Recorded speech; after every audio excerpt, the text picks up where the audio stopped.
ಕಳೆದೊಂದು ತಿಂಗಳಿನಿಂದ ಯಾರ ಕೈಗೂ ಸಿಗದಂತೆ ನಾಪತ್ತೆಯಾಗಿರೋ ಪ್ರಜ್ವಲ್ ರೇವಣ್ಣ ವಿಡಿಯೋ ಮೂಲಕ ಕಾಣಿಸಿಕೊಳ್ಳದಂತೆ ಎಸ್ಐಟಿ ಫುಲ್ ಅಲರ್ಟ್ ಆಗಿದೆ.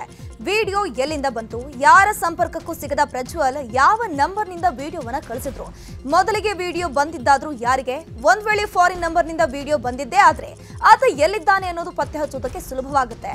ಹೀಗಾಗಿ ಯಾವ ನಂಬರ್ನಿಂದ ಯಾರಿಗೆ ವಿಡಿಯೋ ಕಳಿಸಿದ್ರು ಅನ್ನೋದನ್ನ ಪತ್ತೆ ಹಚ್ಚೋದಕ್ಕೆ ಎಸ್ಐಟಿ ಮುಂದಾಗಿದೆ.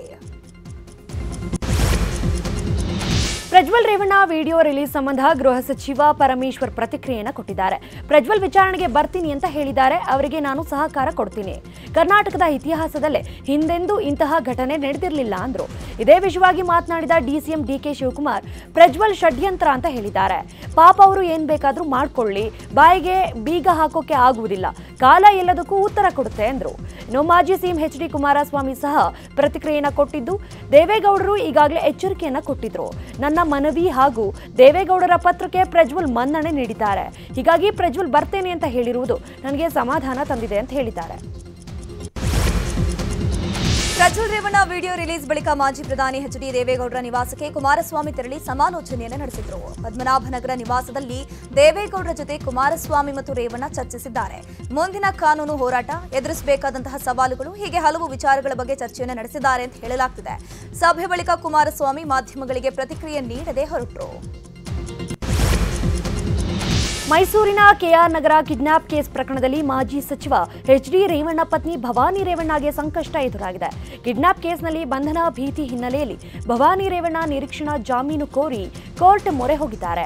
ಇಂದು ಬೆಂಗಳೂರಿನ ಜನಪ್ರತಿನಿಧಿಗಳ ವಿಶೇಷ ನ್ಯಾಯಾಲಯದಲ್ಲಿ ಭವಾನಿ ರೇವಣ್ಣ ಅರ್ಜಿ ವಿಚಾರಣೆ ನಡೆಯಲಿದೆ. ಈಗಾಗಲೇ ಭವಾನಿ ರೇವಣ್ಣಗೆ ವಿಚಾರಣೆಗೆ ಬರುವಂತೆ ಎಸ್ಐಟಿ ನೋಟಿಸ್ ಜಾರಿ ಮಾಡಿದೆ. ಹೀಗಾಗಿ ಬಂಧನ ಭೀತಿ ಹಿನ್ನೆಲೆ ಭವಾನಿ ರೇವಣ್ಣ ಕೋರ್ಟ್ ಮೊರೆ ಹೋಗಿದ್ದಾರೆ. ಪ್ರಜ್ವಲ್ ಪೆನ್ಡ್ರೈವ್ ಲೀಕ್ ಪ್ರಕರಣದ ತನಿಖೆಯು ಚುರುಕುಗೊಂಡಿದೆ. ಹಾಸನದ ಸಿನ್ ಠಾಣೆಯಲ್ಲಿ ದಾಖಲಾದ ಪ್ರಕರಣಕ್ಕೆ ಸಂಬಂಧಪಟ್ಟಂತೆ ಚೇತನ್ ಎಂಬಾತನಿಗೆ ಎಸ್ಐಟಿ ನೋಟಿಸ್ ಅನ್ನು ಕೊಟ್ಟಿದ್ದು, ವಿಚಾರಣೆಗೆ ಹಾಜರಾಗುವಂತೆ ಸೂಚನೆಯನ್ನು ಕೊಟ್ಟಿದೆ. ಆದರೆ ಚೇತನ್ ನಿರೀಕ್ಷಣಾ ಜಾಮೀನಿಗೆ ಅರ್ಜಿಯನ್ನು ಸಲ್ಲಿಸಿದ್ದು ಹೈಕೋರ್ಟ್ನಲ್ಲಿ ವಿಚಾರಣೆ ನಡೆಯಲಿದೆ. ಇನ್ನು ಚೇತನ್ ಜೊತೆಗೆ ನವೀನ್ ಗೌಡ, ಪ್ರಜ್ವಲ್ ಮಾಜಿ ಕಾರು ಚಾಲಕ ಕಾರ್ತಿಗೌಡ ಹಾಗೂ ಪುಟ್ಟಿ ಅಲಿಯಾಸ್ ಪುಟ್ಟರಾಜು ಜಾಮೀನು ಅರ್ಜಿ ವಿಚಾರಣೆ ಕೂಡ ಇವತ್ತು ನಡೆಯುತ್ತೆ. ಈಗ ರಾಜಕೀಯಕ್ಕೆ ಸಂಬಂಧಪಟ್ಟ ಹಾಗೆ ಸುದ್ದಿಗಳನ್ನ ನೋಡ್ತಾ ಹೋಗೋಣ. ಲೋಕಸಭಾ ಚುನಾವಣೆ ಬೆನ್ನಲ್ಲೇ ವಿಧಾನ ಪರಿಷತ್ ಚುನಾವಣಾ ಫೈಟ್ ಜೋರಾಗ್ತಿದೆ. ಕಾಂಗ್ರೆಸ್ಗೆ ಅಭ್ಯರ್ಥಿಗಳ ಪಟ್ಟಿ ಫೈನಲ್ ಮಾಡೋದೇ ದೊಡ್ಡ ತಲೆನೋವಾಗಿದೆ. ಹೀಗಾಗಿ ಸಿಎಂ ಸಿದ್ದರಾಮಯ್ಯ ಹಾಗೂ ಡಿಸಿಎಂ ಡಿಕೆ ಶಿವಕುಮಾರ್ ಇವತ್ತು ದೆಹಲಿಗೆ ಪಯಣ ಬೆಳೆಸಲಿದ್ದಾರೆ. ಜೂನ್ 13ರಂದು ನಡೆಯುವ ಪರಿಷತ್ ಚುನಾವಣೆಯಲ್ಲಿ ಕಾಂಗ್ರೆಸ್ಗೆ 7 ಸ್ಥಾನ ಗೆಲ್ಲೋ ಅವಕಾಶವಿದೆ. ಆದರೆ ಈ 7 ಸ್ಥಾನಕ್ಕೆ ಆಕಾಂಕ್ಷಿಗಳ ಪಟ್ಟಿ ದಿನೇ ದಿನೇ ಬೆಳೀತಾನೆ ಇದೆ. ಹೀಗಾಗಿ ಯಾರಿಗೆ ಟಿಕೆಟ್ ನೀಡಬೇಕು, ಯಾವ ಸಮುದಾಯಕ್ಕೆ ಮನ್ನಣೆ ಕೊಡಬೇಕು ಅನ್ನೋದನ್ನ ಪಟ್ಟಿ ಮಾಡಿಕೊಂಡಿರುವ ನಾಯಕರು ದಿಲ್ಲಿ ನಾಯಕರ ಮುಂದೆ ಮಹತ್ವದ ಚರ್ಚೆಯನ್ನು ನಡೆಸಲಿದ್ದಾರೆ. ರಾಜ್ಯ ಸರ್ಕಾರದ ವಿರುದ್ಧ ಇವತ್ತು ಬಿಜೆಪಿ ಪ್ರತಿಭಟನೆಯನ್ನ ಮಾಡಲಿದೆ. ಬ್ರ್ಯಾಂಡ್ ಬೆಂಗಳೂರಿಗೆ ಎಷ್ಟು ಹಣ ಬಿಡುಗಡೆ ಮಾಡಿದ್ದೀರಿ, ಲೆಕ್ಕ ಕೊಡಿ ಅಂತ ಪ್ರತಿಪಕ್ಷ ಬಿಜೆಪಿ ಸರ್ಕಾರದ ವಿರುದ್ಧ ಇವತ್ತಿನಿಂದ ಹೋರಾಟಕ್ಕೆ ಮುಂದಾಗಿದೆ. ಬೆಂಗಳೂರಿನ ಫ್ರೀಡಂ ಪಾರ್ಕ್ನಲ್ಲಿ ಬೆಳಗ್ಗೆ 11 ಗಂಟೆಗೆ ಪ್ರತಿಪಕ್ಷ ನಾಯಕ ಆರ್ ಅಶೋಕ್ ಹಾಗೂ ಮಾಜಿ ಸಿಎಂ ಡಿವಿ ಸದಾನಂದಗೌಡ ನೇತೃತ್ವದಲ್ಲಿ ಪ್ರತಿಭಟನೆ ನಡೆಯಲಿದೆ. ರಾಜ್ಯದ ಪಂಚ ಗ್ಯಾರಂಟಿಗೆ ಸುಪ್ರೀಂ ಕೋರ್ಟ್ನಲ್ಲೂ ಜಯ ಸಿಕ್ಕಿದೆ. ರಾಜಕೀಯ ಪಕ್ಷಗಳು ತಮ್ಮ ಚುನಾವಣಾ ಪ್ರಣಾಳಿಕೆಯಲ್ಲಿ ಸಾರ್ವಜನಿಕರಿಗೆ ಆರ್ಥಿಕ ಸಹಾಯ ಮಾಡುತ್ತೇವೆ ಅಂತ ನೀಡಿದ ಭರವಸೆಗಳು ಚುನಾವಣಾ ಕಾನೂನಿನ ಅಡಿಯಲ್ಲಿ ಭ್ರಷ್ಟ ಆಚರಣೆ ಅನ್ನಿಸಿಕೊಳ್ಳುವುದಿಲ್ಲ ಅಂತ ಸುಪ್ರೀಂ ಹೇಳಿದೆ. ಇಂತಹ ಭರವಸೆಗಳು ಮತದಾರರಿಗೆ ಹಣದ ಆಮಿಷ ಒಡ್ಡಿದಂತಲ್ಲ ಅನ್ನೋ ಮೂಲಕ ಕರ್ನಾಟಕದಲ್ಲಿ ಕಾಂಗ್ರೆಸ್ 5 ಗ್ಯಾರಂಟಿಗಳಿಗೆ ಸುಪ್ರೀಂ ಅನುಮೋದನೆ ನೀಡಿದೆ. ದಾವಣಗೆರೆಯ ಚನ್ನಗಿರಿಯ ಪೊಲೀಸ್ ಠಾಣೆ ಮೇಲೆ ಕಲ್ಲು ತೂರಿದವರಿಗೆ ನಡುಕ ಶುರುವಾಗಿದೆ. ಪೊಲೀಸ್ ಠಾಣೆಯಲ್ಲೇ ಆದಿಲ್ ಸಾವನ್ನಪ್ಪಿದ್ದಾನೆ ಅನ್ನೋ ಸುದ್ದಿಯಾಗ್ತಿದ್ದಂತೆ ಠಾಣೆ ಮುಂದೆ ಬಂದು ಜಮಾಯಿಸಿದ್ದ ಜನ ದೊಡ್ಡ ದಾಂಧಲೆಯನ್ನೇ ಮಾಡಿದ್ರು. ಈ ಸಂಬಂಧ ಪ್ರಕರಣ ದಾಖಲಿಸಿಕೊಂಡಿರುವ ಪೊಲೀಸರು ಒಬ್ಬೊಬ್ಬರನ್ನೇ ಬಂಧಿಸಿದ್ದಾರೆ. ಹೀಗಾಗಿ ಹೊನ್ನೇಬಾಗಿ ಗ್ರಾಮಸ್ಥರು ಊರು ತೊರೆಯುತ್ತಿದ್ದಾರೆ. ಅಂಗಡಿ ಮುಂಗಟ್ಟುಗಳು ಕ್ಲೋಸ್ ಆಗಿದ್ದು ಅಗತ್ಯ ವಸ್ತುಗಳಿಗೂ ಪರದಾಡುವಂತಾಗಿದೆ. ಬೆಳಗಾವಿಯ ಹಿಂಡಲಗ ಜೈಲಿನಲ್ಲಿ ಸಿಬ್ಬಂದಿಗೆ ರಕ್ಷಣೆ ಇಲ್ವಾ ಅನ್ನೋ ಅನುಮಾನ ಶುರುವಾಗಿದೆ. ಜೈಲಿನಲ್ಲಿ ರೂಲ್ಸ್ ಫಾಲೋ ಮಾಡು ಅಂತ ಹೇಳಿದ್ದಕ್ಕೆ ಕೈದಿಗಳೇ ಗೂಂಡಾಗಿರಿಯನ್ನ ತೋರಿಸಿದ್ದಾರಂತೆ. ಕೆಲ ದಿನಗಳಿಂದ ಕೈದಿಗಳೇ 4-5 ಬಾರಿ ಸಿಬ್ಬಂದಿ ಮೇಲೆ ಹಲ್ಲೆ ಮಾಡಿದ್ದು ಜೈಲಿನ ವಾರ್ಡನ್ ವಿನೋದ್ ಲೋಕಾಪುರ್ ಆಸ್ಪತ್ರೆ ಸೇರಿದ್ದಾರೆ. ಹಾಸನದಿಂದ ಗಡಿಪಾರಾಗಿ ಹಿಂಡಲಗ ಜೈಲು ಸೇರಿರೋ ಆರೋಪಿ ರಾಹಿಲ್ ಅಲಿಯಾಸ್ ರೋಹನ್ ಅಟ್ಟಹಾಸವನ್ನು ತೋರ್ತಿದ್ದಾನಂತೆ. ಅಂಜಲಿ ಕೊಲೆ ಪ್ರಕರಣ ಜೊತೆಗೆ ನೇಹಾ ಕೊಲೆ ಪ್ರಕರಣದ ತನಿಖೆ ಚುರುಕುಗೊಂಡಿದೆ. ಹುಬ್ಬಳ್ಳಿಯಲ್ಲಿಯೇ ವಾಸ್ತವ್ಯ ಹೂಡಿರೋ ಡಿಜಿಪಿ ಸಲೀಂ ತನಿಖೆ ತೀವ್ರಗೊಳಿಸಿದ್ದಾರೆ. ಈಗಾಗಲೇ ಅಂಜಲಿ ನಿವಾಸಕ್ಕೆ ಭೇಟಿ ನೀಡಿದ ಸಲೀಂ ಕುಟುಂಬಸ್ಥರ ಬಳಿ ಮಾಹಿತಿ ಕಲೆ ಹಾಕಿದ್ದಾರೆ. ಅಲ್ಲದೆ ಕೊಲೆ ಆರೋಪಿ ಗಿರೀಶ್ ಅಲಿಯಾಸ್ ವಿಶ್ವನನ್ನು ಕೂಡ ವಿಚಾರಣೆಯನ್ನ ಮಾಡಿದ್ದಾರೆ. ನೇಹಾ ಹಾಗೂ ಅಂಜಲಿ ಎರಡೂ ಪ್ರಕರಣಗಳನ್ನ ರಾಜ್ಯ ಸರ್ಕಾರ ಸಿಐಡಿಗೆ ನೀಡಿದ್ದರಿಂದ ಡಿಜಿಪಿ ಸಲೀಂ ಇಂದು ನೇಹಾಳ ಮನೆಗೂ ಭೇಟಿ ನೀಡೋ ಸಾಧ್ಯತೆಗಳಿವೆ.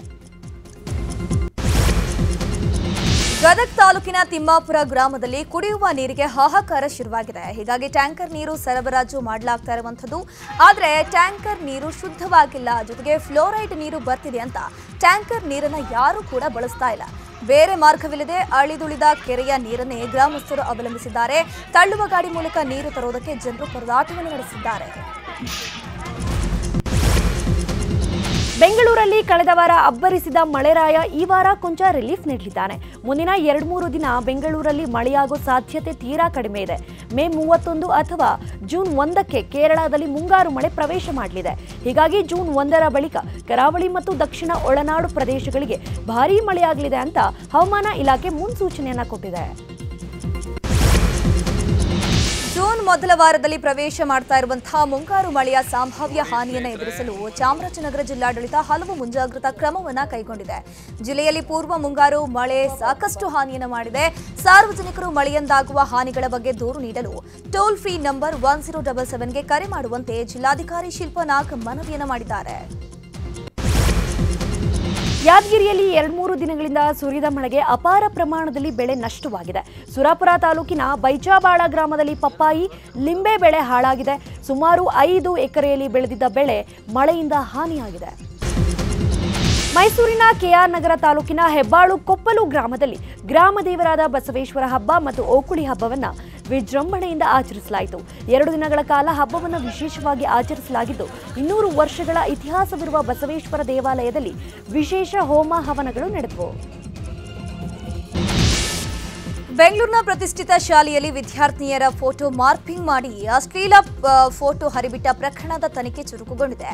ಸೈಬರ್ ಸೆಲ್ಗೆ ಪೊಲೀಸರು ಶಾಲೆಗೆ ಭೇಟಿ ನೀಡಿ ತನಿಖೆಯನ್ನು ನಡೆಸುತ್ತಿದ್ದಾರೆ. ಈ ಮಧ್ಯೆ ಫೋಟೋ ಹರಿಬಿಟ್ಟಿದ್ದ 2 ವಿದ್ಯಾರ್ಥಿಗಳು ತಪ್ಪನ್ನು ಒಪ್ಪಿಕೊಂಡ ಹಿನ್ನೆಲೆಯಲ್ಲಿ ಅವರನ್ನು ಶಾಲೆಯಿಂದ ಸಸ್ಪೆಂಡ್ ಮಾಡಲಾಗಿದೆ.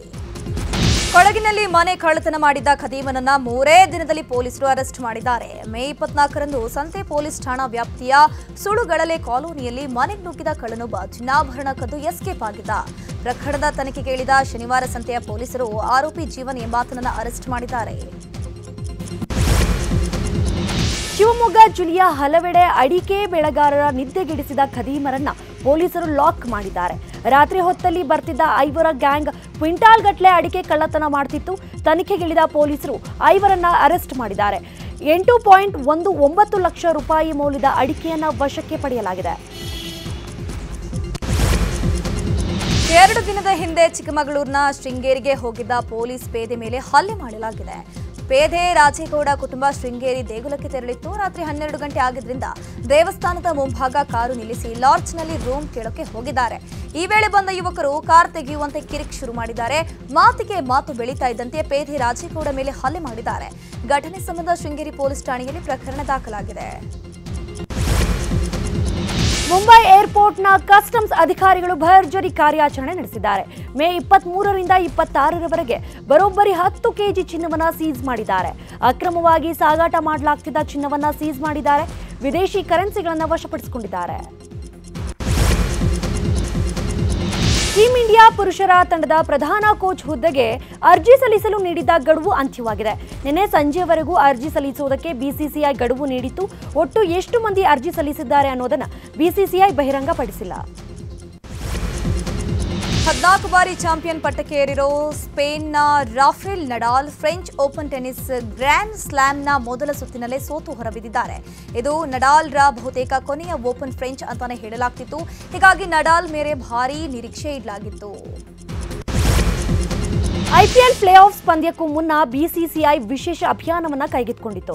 ಪ್ರತಿ ಡಾಟ್ ಬಾಲ್ಗೆ 500 ಗಿಡಗಳನ್ನು ನೆಡುವುದಾಗಿ ಬಿಸಿಸಿಐ ಘೋಷಿಸಿದ ಹಿನ್ನೆಲೆ 323 ಡಾಟ್ ಬಾಲ್ಗೆ ಈಗ ಒಟ್ಟು 1,61,500 ಗಿಡಗಳನ್ನು ನೆಡಲಿದೆ.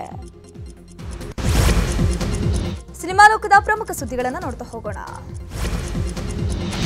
ಐಪಿಎಲ್ ಫೈನಲ್ ವೀಕ್ಷಿಸಲು ಚೆನ್ನೈಗೆ ಬಂದಿದ್ದ ಜಾಹ್ನವಿ ಕಪೂರ್ ಚೆನ್ನೈನ ವಿವಿಧ ಸ್ಥಳಗಳಿಗೆ ಭೇಟಿ ಕೊಡ್ತಾ ಇದ್ದಾರೆ. ಮುತ್ತಮ್ಮನ್ ದೇವಸ್ಥಾನಕ್ಕೂ ಭೇಟಿ ಕೊಟ್ಟು ವಿಶೇಷ ಪೂಜೆಯನ್ನು ಸಲ್ಲಿಸಿದರು. ರಜನಿ ಹಾಗೂ ಸತ್ಯರಾಜ್ 37 ವರ್ಷಗಳ ನಂತರ ಮತ್ತೆ ಒಂದಾಗ್ತಿದ್ದಾರೆ. ಕೂಲಿ ಸಿನಿಮಾದಲ್ಲಿ ರಜನಿ ಗೆಳೆಯನ ಪಾತ್ರದಲ್ಲಿ ಸತ್ಯರಾಜ್ ಆಕ್ಟ್ ಮಾಡ್ತಿದ್ದಾರೆ.